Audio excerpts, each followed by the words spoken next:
আসসালামু আলাইকুম। কেমন আছেন সবাই? আমি তো আল্লাহর অশেষ রহমতে আপনাদের দোয়ায় অনেক ভালো আছি। আশা করি আপনারা সকলে আল্লাহর অশেষ রহমতে অনেক ভালো আছেন। তো আবার আপনাদের কাছে আরেকটি নতুন ব্লগ নিয়ে হাজির হয়েছি। আর আজকে সকালবেলা থেকেই শুরু করেছি। আর এই যে সকালবেলা মেহেরিন তো প্রচুর দুষ্টামি করে। আর ইদানিং ওর ঘুম অনেক সকালে ভেঙে যায়, ভোর ৪ টায় উঠে যায় আরকি।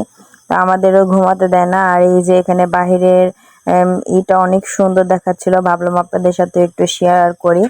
তো আজকে অনেক রোদ উঠেছে, অনেক রোদ। এই দিন কয়দিন তো অনেক বৃষ্টি ছিল। আর এখন দেখেন আমি এখনো গেটও খুলিনি। আর এর মধ্যে একটু পাকঘরে আসলাম, মেহেরিনের খাবার রান্না করবে। এই যে দেখুন কি পরিমাণ হাঁড়ি পাতিল জমে গেছে। আর এই যে এখানে মেহেরিনের জন্য আলু আর গাজর সিদ্ধ দিয়েছি, ওর জন্য একটু নুডলস রান্না করব। ও আবার একটু সবজি টবজি দিয়ে নুডলস রান্না করলে সেটা আবার একটু খেতে পছন্দ করে আর কি।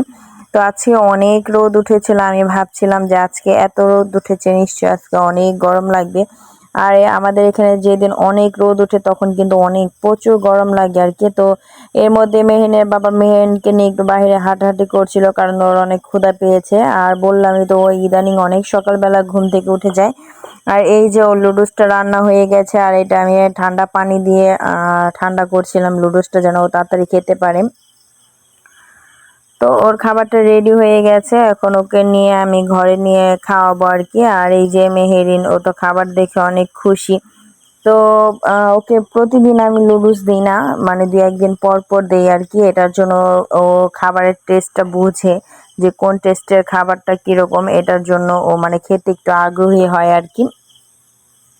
তো ওকে আমি এখন খাইয়ে নিই। আর ওর বাবা ওকে একটু ফ্যানটা ফিট করে দিচ্ছে, কারণ আমাদের এখানে তো বললাম রোদের কারণে প্রচুর গরম। তো ওকে খাইয়ে দাইয়ে তারপর আমি আমার রান্নার কাজটা শুরু করে দিব। আর এর মধ্যে আমি আপনাদের ভাইয়ার আমার জন্য চা বসিয়ে দিয়ে আসছি। আমরা সচরাচর সকালবেলা চা, বিস্কিট, পরোটা এগুলোই খাই আর কি। ভারী খাবারটা খেতে পারি না। তো এর মধ্যে আপনাদের ভাইয়া গাছ থেকে ২টা পেঁপে পেড়ে নিয়ে আসছে।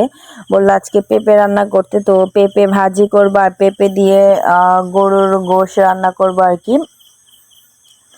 তো এই যে রান্নার ফাঁকে ফাঁকে মেহেরিনকে নিয়ে একটু খেলা করি। আর আপনাদের ভাইয়া এখানে বসেছিল, কারণ প্রচুর গরম ছিল আজকে, রোদের কারণে অনেক গরম এসে লাগছিল আর কি। তো এই যে মেহেরিন এখানে খেলা করছিল, একবার ওর বাবার কাছে যাচ্ছিল, একবার আমার কাছে যাচ্ছিল। আর ও রান্নাঘরে ঢুকলে না, রান্নাঘরে সব জিনিস ফেলে দেয়। তো এর মধ্যে ওর বাবার কাছে আমি ওকে রেখে তারপর আমি আমাদের কাপড়গুলো ধুয়ে ফেলেছি, অনেক কাপড় জমে গিয়েছিল।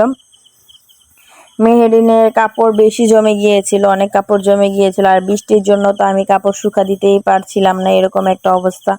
তো কি পরিমাণ বৃষ্টি হয় ঢাকাতেও, তো এবার অনেক বৃষ্টি হয়েছে, মানে চারিদিকে বন্যা শুরু হয়ে গেছে আর কি ঢাকা শহরে, এরকম একটা অবস্থা।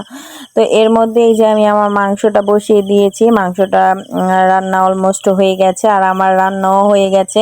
এই যে এখানে মেহেরির জন্য ১ পিস মাছ ভেজে নিয়েছি, তারপর পেঁপে ভাজি করেছি, ভাত রান্না হয়ে গেছে আর মাংসটা রান্না হয়ে গেলে শেষ।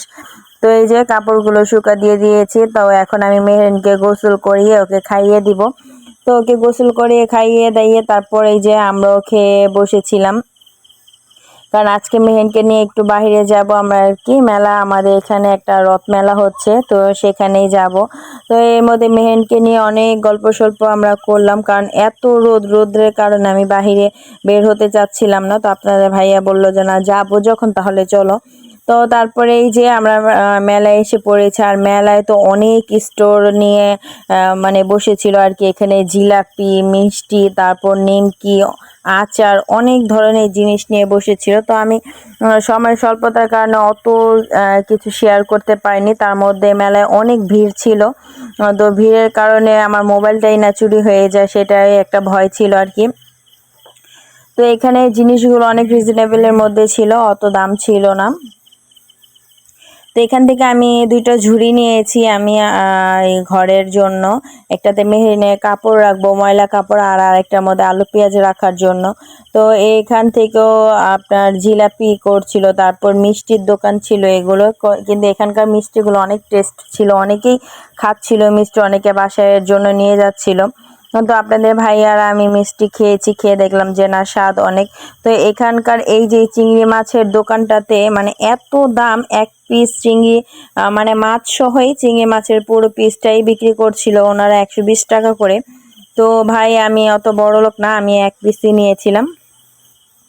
তো আমি এক পিসই নিয়েছিলাম, বেশি নেইনি। তো দেখতে দেখতে ভিডিওটা শেষ হয়ে গেছে। তো আর এত পকর পকর করে আপনাদের বিরক্ত করব না। তো আজকে ভিডিওটি যদি ভালো লেগে থাকে অবশ্যই আমার চ্যানেলটি সাবস্ক্রাইব করে যাবেন, লাইক করবেন, কমেন্টস করবেন এবং শেয়ার করবেন। আর হ্যাঁ, একটা করে কমেন্টস কিন্তু অবশ্যই করে যাবেন। তো ধন্যবাদ সবাইকে, আল্লাহ হাফেজ।